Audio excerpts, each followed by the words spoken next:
হে, কল্পনা বিলাসী ইউটিউব চ্যানেলের পক্ষ থেকে সকল শ্রোতা বন্ধুকে স্বাগত জানাই। আজ আমরা এরিনা জানার লেখা সন্ধ্যার মেঘমালা গল্পের দ্বিতীয় পর্ব নিয়ে উপস্থিত হয়েছি। এখনো যারা গল্পের প্রথম পর্ব শোনেননি তারা এক্ষুনি শুনে নিন, লিঙ্ক কিন্তু ডেসক্রিপশন বক্সে অলরেডি দেওয়া রয়েছে। প্রথম পর্বে আপনারা শুনেছিলেন কলকাতা বিশ্ববিদ্যালয়ে এমএসসি পাঠরতা গণিতের ছাত্রী অন্বেষার সাথে লেখক জগতে জনপ্রিয় রবীন্দ্র ভারতীর বাংলা বিভাগের ছাত্র অর্কর সম্পর্কের কথা। সম্পর্কটা যদিও শুরু হয়েছিল বন্ধুত্ব দিয়ে ক্লাস 11-ই, কিন্তু পরবর্তীতে তা প্রেমে পরিণত হয়। অর্কর কাছে কফি হাউস বা প্রিন্সেপ ঘাটের থেকে অনেক বেশি নস্টালজিক জায়গা ছিল কেমিস্ট্রি টিউশন। সন্ধ্যার প্রাককালে মুক্ত আকাশের নিচে অর্কর কাঁধে মাথা রেখে গান শুনিয়েছিল অন্বেষা। কিন্তু এর পর কি হবে? অর্ক এবং অন্বেষার মধুর সম্পর্ক কি আরো দৃঢ় হবে, নাকি বাস্তবের চরম প্রতিকূলতার সম্মুখীন হতে হবে অর্ক এবং অন্বেষাকে?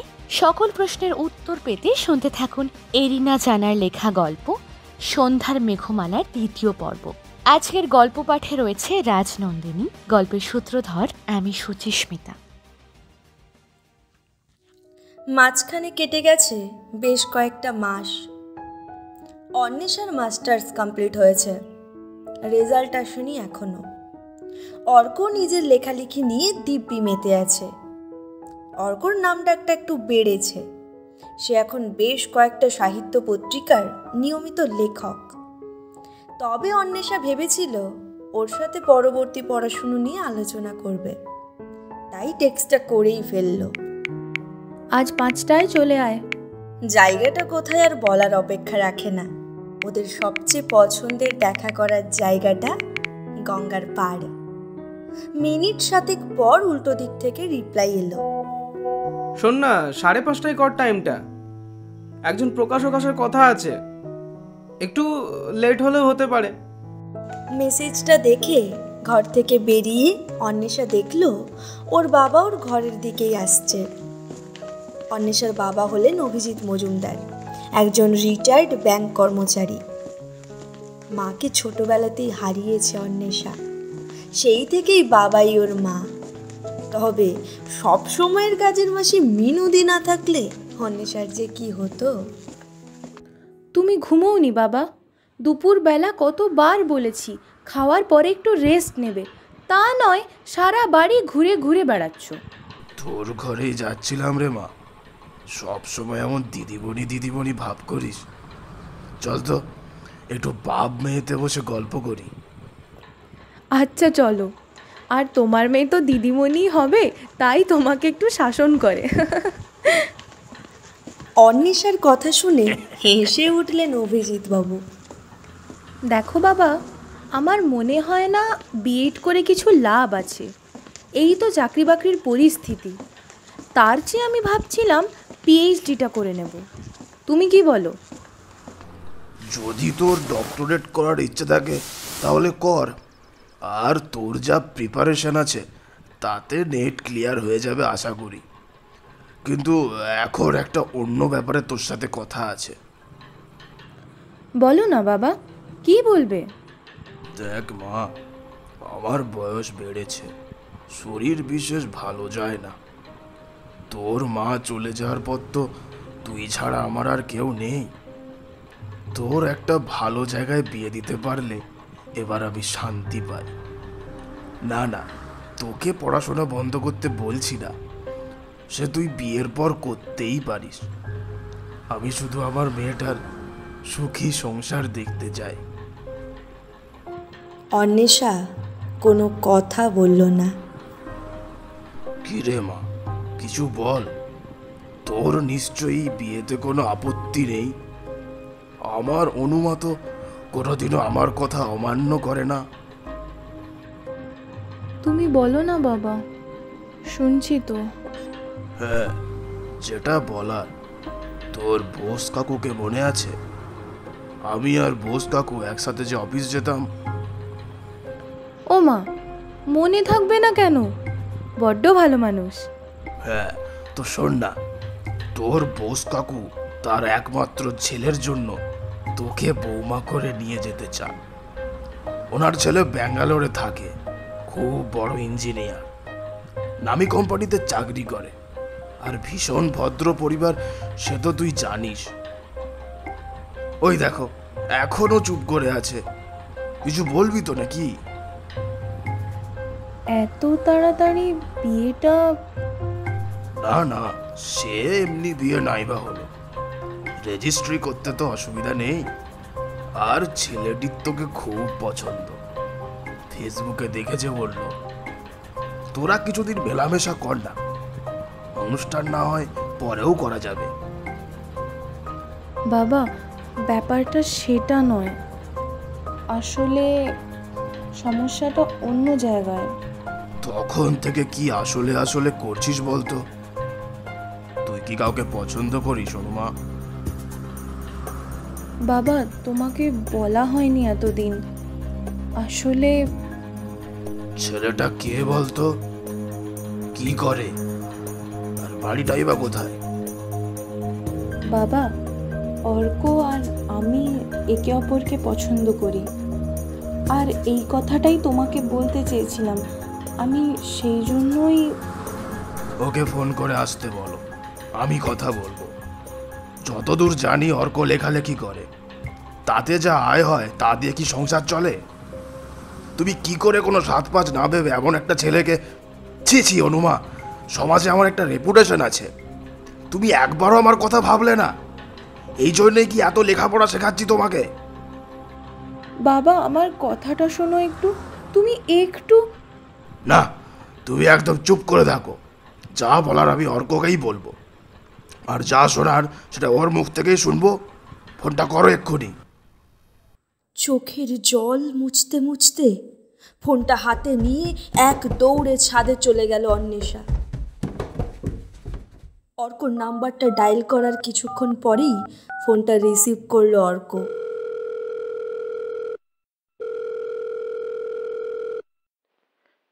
হ্যাঁ বল, হঠাৎ এমন ফোন করলি যে? একটু পরে তো দেখা হতো। আর শোন না, আজকে না প্রকাশক আর আসবে না, তুই 5টাতেই আই। অনেক কষ্টে এতক্ষণ কান্না চেপেছিল অন্বেষা, কিন্তু এবার সে ফুঁপিয়ে উঠল। কিছু বলতে গিয়েও কথা বেরোলো না তার মুখ থেকে, গলা যেন বুজে আসতে লাগলো তার। কি হলো অনু? তুই তুই কাঁদছিস কেন? শরীর খারাপ নাকি কেউ কিছু বললো? কি রে, কি হলো বল? খুব নরম স্বরে অন্বেষাকে জিজ্ঞাসা করলো অর্ক। ওই দেখো, মেয়েটা সমানে কেঁদে যাচ্ছে। আরে কি হয়েছে না বললে আমি কি করে বুঝবো? বল কিছু। কান্না জড়ানো গলায় বলে উঠল অন্বেষা। তুই একবার আমার বাড়ি আসতে পারবি এক্ষুনি? প্লিজ অর্ক, না করিস না। তোর কি শরীর খারাপ নাকি রে? জ্বর এসেছে? নিশ্চয়ই ভিজেছিস বৃষ্টিতে। কি যে করিস না তুই? কাকু নিশ্চয়ই বাড়িতে নেই। তুই থামবি অর্ক? কিচ্ছু হয়নি আমার, এখানে এলে সবটা জানতে পারবি। হতাশ চোখে আকাশের দিকে তাকিয়ে থাকে সে। মা না থাকার শূন্যতাটা আজকে সে একটু হলেও টের পাচ্ছে।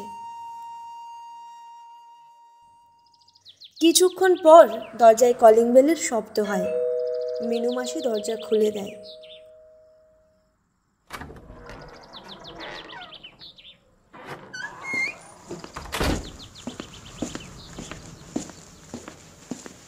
অর্ক ভেতরে এসে দেখে বসার ঘরে একটা চেয়ারে অন্বেষার বাবা বসে আছে, পাশে অন্বেষা দাঁড়িয়ে, কিন্তু ওর চোখ মুখ কেমন জানি থমথমে হয়ে আছে।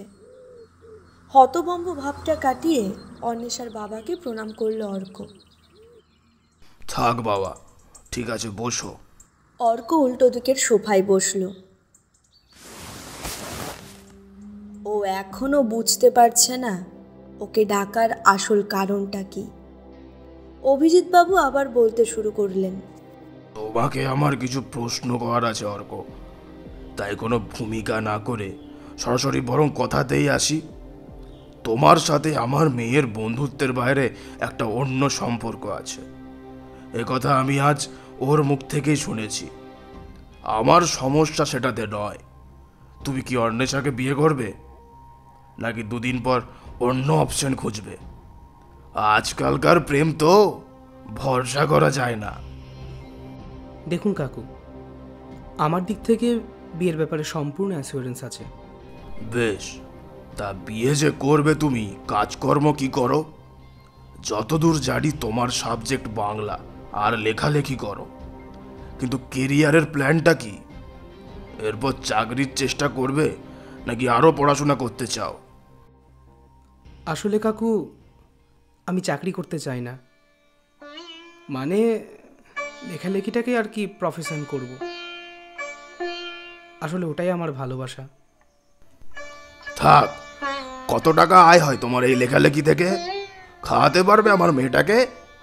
ঘুরে বেড়ানো অন্য সব সকাল্লাদ তো ছেড়েই দিলাম, দুবেলা ঠিক করে খাওয়া জুটবে তো? আমি যা রোজগার করি তাতে দুজনের চলে যাবে কাকু। আর আপনি বিশ্বাস করুন, আমি ওকে ভালোই রাখবো। হয়তো আপনার মতো স্বাচ্ছন্দ্য দিতে পারবো না ঠিকই, কিন্তু ও কষ্টে থাকবে না। আরে রাখো তো সব ভালোবাসা। শোনো অর্ক, আবেগ দিয়ে প্রেম চলে, কিন্তু সংসার চলে না। আমার মেয়ে উচ্চ শিক্ষিত, তোমার মতো একজন বেকার বাউন্ডুলের হাতে পড়ে ওর সারা জীবনটা শেষ হয়ে যাবে। বাবা হয়ে সেটা আমি সহ্য করব, তুমি ভাবলে কি করে?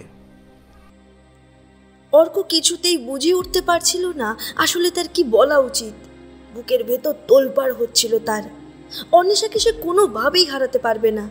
মুখটা একটু তুলে ওর দিকে তাকালো সে, পরক্ষণেই চোখ সরিয়ে নিল। অন্বেষার সজল চোখ দুটো ওর বুকের ভেতরটা কেমন জানি তছনছ করে দিচ্ছিল। দেখো অর্ক, তোমাকে আমি একটা সুযোগ দিতে পারি। তুমি পিএইচডিটা করো, তারপর একটা চাকরিও পাবে। তখন আমি নিজে দাঁড়িয়ে থেকে তোমার হাতে অনুমাকে তুলে দেব। আর ওসব লেখালেখি করে কি সংসার চলে অর্ক? অবসর সময়ে করতেই পারো। ডক্টরেট করার পর তোমাদের বিয়ে নিয়ে আমার কিছু বলারই থাকবে না। এবার তুমিই বলো, তুমি কি করবে? আমাকে একটু সময় দিন কাকু, আমি ভেবে জানাই। বেশ, তুমি তাহলে অন্বেষাকে জানিয়ে দিও তুমি কি চাও। যদি তুমি ডক্টরেট করো তবেই আমি ওর বিয়ে তোমার সাথে দেব। তা না হলে আমার মেয়ের কথা তোমাকে মাথা থেকে বের করে দিতেই হবে। কথাটা যেন মনে থাকে তোমার। কোনো কথা না বলে উঠে দাঁড়ালো অর্ক। মৃদুস্বরে আসছি বলে দরজার দিকে এগিয়ে গেল সে। আসছি।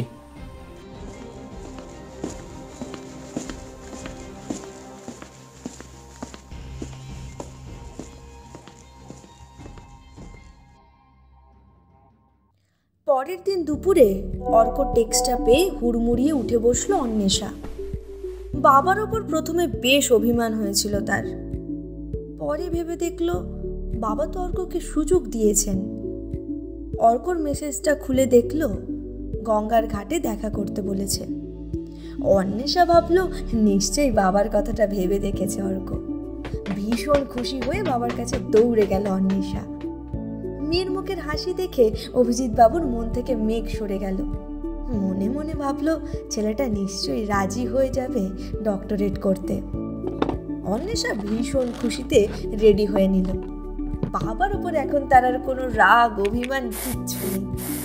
বাবাকে জড়িয়ে ধরে আসছি বলে বাড়ি থেকে বেরিয়ে গেল অন্বেষা।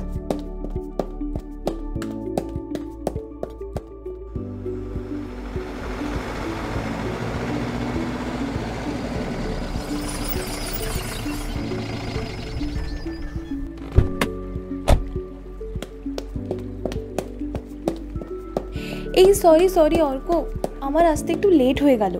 বাবার সাথে একটু ভাব করে নিলাম, তাই একটুখানি দেরি হয়ে গেল। না না, ঠিক আছে, এই 5 মিনিট হলো, বস না। আমি জানি তুই বাবার কথা ভেবে দেখেছিস। আমরা কালকেই নেটের জন্য অ্যাপ্লাই করে দিই, কি বলিস?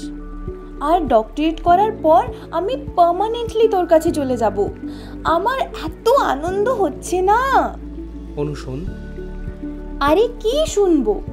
বাবা কত ভালো একটা ব্যাপার ভাবলো, আর আমি কত চিন্তা করছিলাম মেনে নেবে কি না।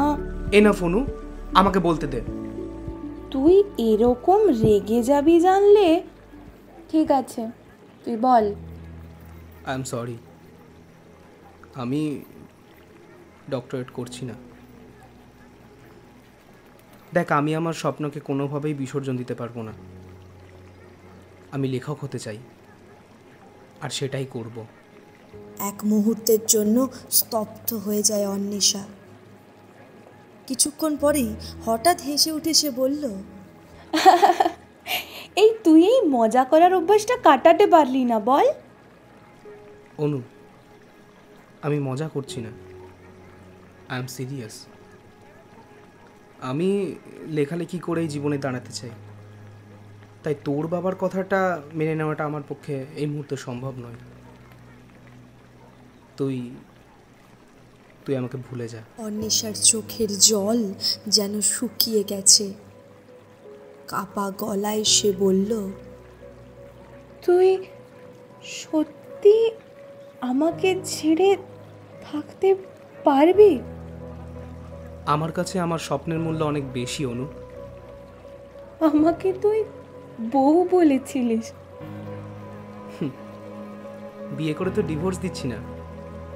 তুই ভালো মেয়ে, আমার থেকে বেটার কাউকে পেয়ে যাবি। আমাকে তোর সুচিত্রা বলেছিলি।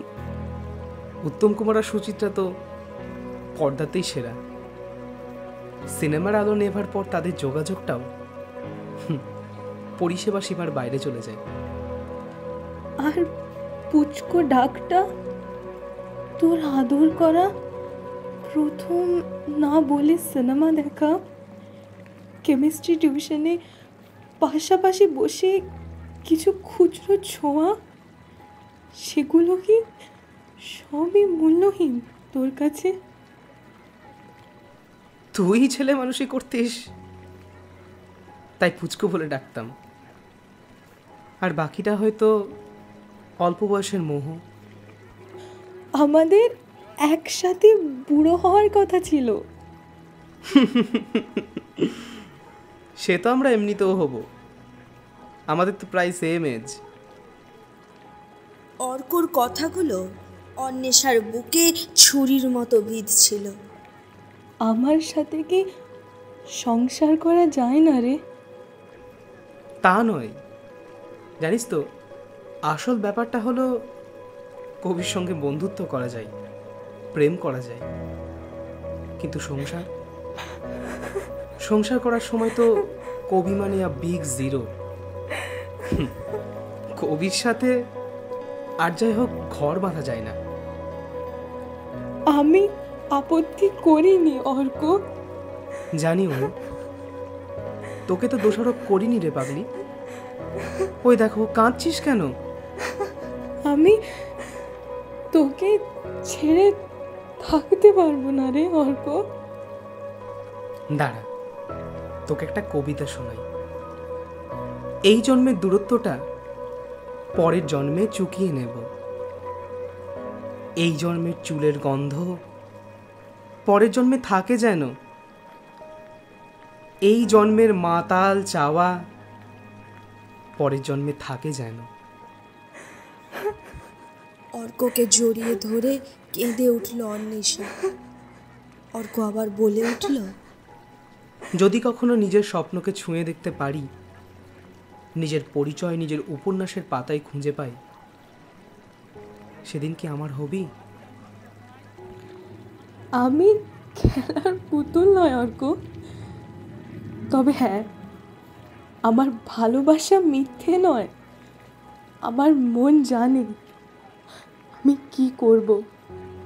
আমার বিশ্বাস তুই ফিরবি আমার কাছে। যদি একজন সফল সাহিত্যিক তোকে সেদিন বিয়ে করতে না চায়, কি করবি? তার যদি অনেক নাম হয়, সে যদি আর তোকে না চায়? অপেক্ষা করব, দূর থেকে চেয়ে দেখব ভিড়ের মাঝে কোথাও যদি সে তার পরিচিত চোখ দুটো খুঁজে পায়। কষ্ট পাস না প্লিজ, অপেক্ষা করিস না এই বেকার বাউন্ডুলের জন্য। মনে মনে বলে উঠল অর্ক, কিন্তু তার মুখে তা প্রকাশ পেল না। সে ঠোঁটের কোণে একটা হাসি নিয়ে বলল, মোর লাগি করিও না শোক, আমার রয়েছে কর্ম, আমার রয়েছে বিশ্বলোক। মোর পাত্র রিক্ত হয় নাই, শূন্যেরে করিব পূর্ণ, এই ব্রত বহিব সদাই। মাটির দিকে তাকিয়ে নীরবে চোখের জল ফেলছে অন্বেষা। গঙ্গার ঘাটও অদ্ভুত নিস্তব্ধ হয়ে আছে আজ। আমায় ক্ষমা করি সোনু, যদিও আমি ক্ষমার যোগ্য নই, তবুও তোর অনেক ক্ষতি করেছি রে, পারলে আমি ক্ষমা করিস। আস্তে আস্তে মুখ তুলে অন্বেষা সিঁড়ির ধাপ থেকে উঠে একটা একটা করে পা পিছিয়ে যেতে থাকে। সে শান্ত গলায় বলে ওঠে, হে ঐশ্বর্যবান, যা দিয়েছিল সে তোমারই দান। গ্রহণ করেছ যত, ঋণী তত করেছ আমায়। হে বন্ধু, বিদায়। আর ফিরে তাকালো না অন্বেষা। অর্কর চোখ ঝাপসা হয়ে গেল। অনেক দূরে বিন্দুর মতো মিলিয়ে যাচ্ছে তার অনু। চাইলেও তাকে আর ছুতে পারবে না সে। অর্ক সিঁড়ির ধাপ ধরে বসেই ফুপিয়ে ফুপিয়ে কাঁদতে লাগলো। তোর অর্ক ফিরে আসবে অনু, তোর অর্ক ফিরে আসবে তার স্বপ্ন ছুঁয়ে। ততদিন যে তোকে দূরে সরাতে হতো। তুই জোর করে ভালোবাসা চাস না, সে তো আমি জানি। তুই শুধু অপেক্ষা করিস, তুই শুধু অপেক্ষা করিস অনু। আমি এই 5 বছরে সব পাল্টে দেব। তোর কান্না যে আমাকে শেষ করে দেয়। প্লিজ অনু, প্লিজ আমার হয়ে থাকিস। বলতে বলতে কান্নায় ভেঙে পড়ল অর্ক।